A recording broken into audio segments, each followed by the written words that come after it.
Okay, so this is the Search for Liberation, Part 2. Um, Eventually, the global struggle for liberation for exploited or downtrodden people groups and the various artistic and literary outgrowths of that would have profound ramifications for the United States as well.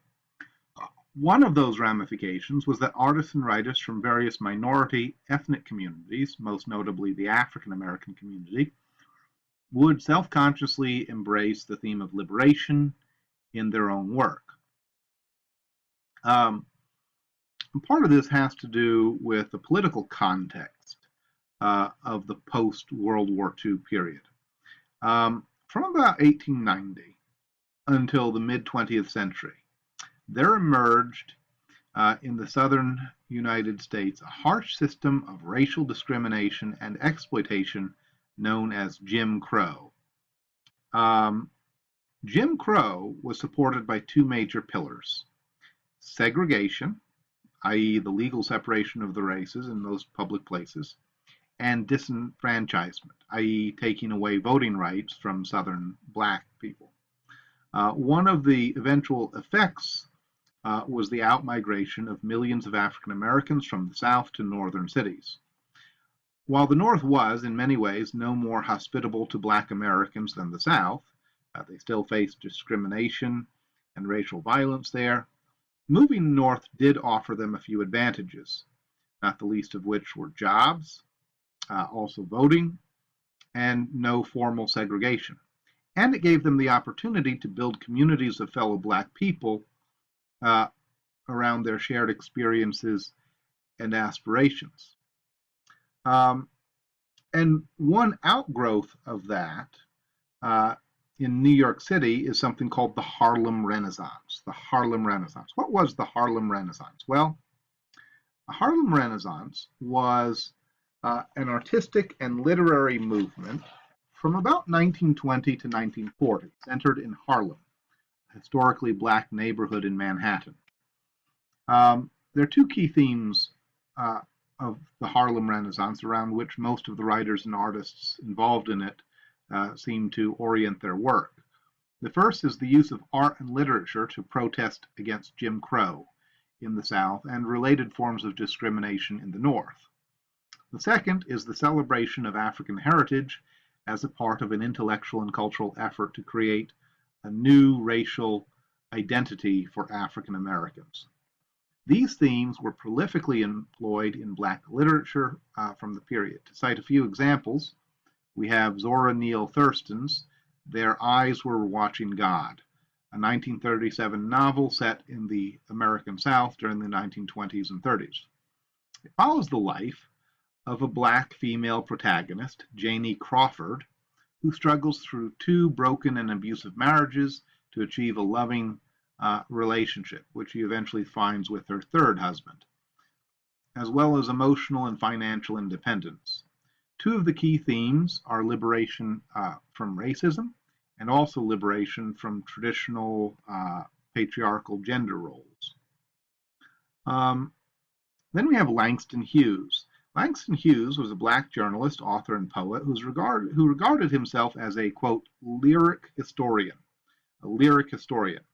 in the sense that he felt himself responsible for preserving the linguistic legacy of his people. So his poems were crafted to capture much of the everyday speech of Black Americans, along with the rhymes of contemporary music styles like blues and jazz. A good example of this would be his 1949 poem, Theme for English B. Um, a poem about a one-page writing assignment he received from an instructor at a local college and how he wrestled with not knowing if what he wrote would be satisfactory to the instructor. I'll read you a selection. I guess being colored doesn't make me not like the same things other folks like who are other races. So will my page be colored that I write? Being me, it will not be white, but it will be a part of you, instructor. You are white, yet a part of me as I am a part of you. That's American. Sometimes perhaps you don't want to be a part of me. nor do I often want to be a part of you. But we are. That's true. Um, and then there's his poem Harlem, 1951. What happens to a dream deferred? Does it dry up like a raisin in the sun, or fester like a sore and then run? Does it stink like rotten meat, or crust and sugar over, like a syrupy sweet? Maybe it just sags like a heavy load, or does it explode? Um, we also see the theme of liberation powerfully employed in painting from this period. So, for example, we have Jacob Lawrence's The Migration of the Negro, which is actually not one painting, but rather a series of 60 panels depicting the migration of African Americans from the South to the North in the 20th century to escape Jim Crow. Each panel depicted a particular facet or event of that migration. It tells the story of their migration, the hardships and successes they encountered, and the persecutions and resistance that they faced both in the South and in their new home in the North.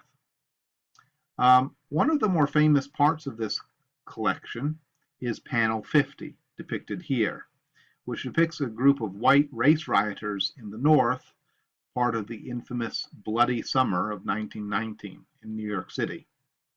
And here you can see the influence of European Expressionism, which Lawrence, by the way, was heavily influenced by.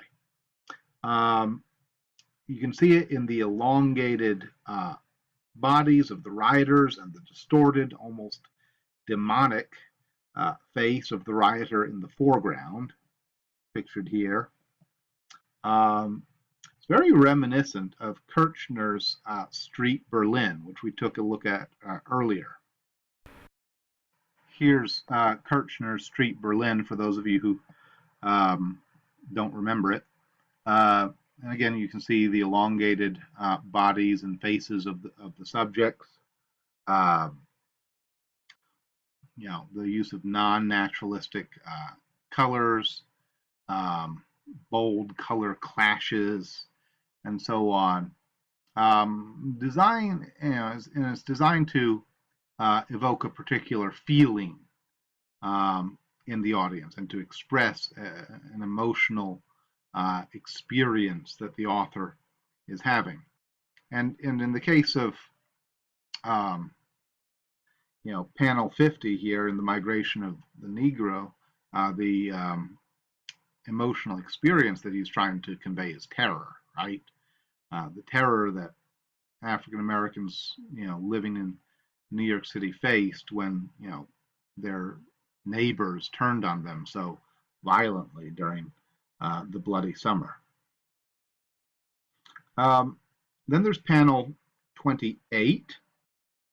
Panel 28 is interesting. It depicts a northern labor agent sent down into the South by some unknown northern corporation to recruit black workers. Now, this was a common sight in the early 20th century. You have a lot of northern industrial corporations who go into the South looking for cheap labor, and they send these guys, pictured here, to basically drum up workers for them. They'll distribute promotional literature if possible. They'll sign people up. They'll help them get out of the South. And by the way, it wasn't always without risk. Some of these labor agents themselves faced persecution and reprisal, particularly from Southern landowners and political authorities who didn't like the prospect of losing all of their cheap labor. So in some cases, the labor agents actually ended up in jail. This is kind of a humorous part of the series. This is panel 41, and it depicts the same labor agent probably in jail. The labor agents often got sent to jail on trumped up charges to keep them from taking black workers out of the South.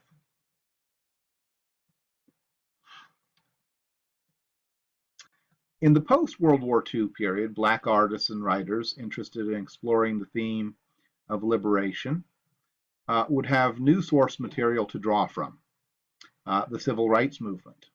The Civil Rights Movement begins in the mid-1950s with a number of catalyzing events that happened around the same time. Most notably, Brown versus Board of Education in 1954, and also the Montgomery bus boycott, which lasted from December 1955 to December 1956. And it continued for about a decade thereafter. It reached its apogee in the mid-1960s with the passage of two key pieces of legislation. Sorry about that. Passage of two key pieces of legislation, the 1964 Civil Rights Act and the 1965 Voting Rights Act. It's also important to note that the civil rights movement in the US occurred almost simultaneously with the emergence of the anti-apartheid movement in South Africa, which imbued the struggle for Black equality and freedom with an international ethos. In the context of this international struggle for Black freedom, it's not surprising that eventually artists and writers, both within the Black community and without, would become invested in that struggle and would devote much of their work to exploring the theme of liberation and using their talents to promote causes that they believed in. So a good example of this in music is the prevalence of folk, gospel, and blues music within the culture of the civil rights movement. In the 1950s and 60s and beyond, a lot of leading Black and white artists in these genres, I should emphasize Black and white because there are a lot of white artists in these genres who participate in this as well. They lent their presence and their talents to reinforcing the goals of the civil rights movement in the US. So an example of this might be the Calypso singer Harry Belafonte, also the famed gospel group Blind Boys of Alabama, both of whom performed benefit concerts for numerous civil rights organizations and activists like Martin Luther King, whom Belafonte actually bailed out of jail at one point. The struggle for equality also became a major theme in the work of these artists. A good example of this would be the blues singer Nina Simone and her song from 1962, Old Jim Crow. And there will be a YouTube link in the same page that contains this video lecture to a page where you can listen to the whole song, but I'll read you just a couple of the lyrics. Old Jim Crow, don't you know, it's all over now. Old Jim Crow, what's wrong with you? It ain't your name, it's the things you do.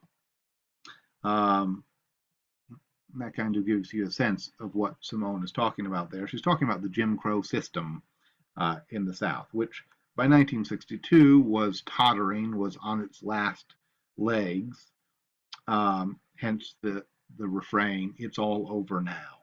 It's kind of a song mocking Jim Crow itself. And then there's Bob Dylan. Bob Dylan, probably the most famous folk singer from this period. In 1975, he released a song called The Hurricane, which tells the story of a Black middleweight boxer named Reuben Hurricane Carter, who was falsely accused of double murder in New Jersey. And the song is itself a meditation on the inequities of the justice system experienced by many African Americans.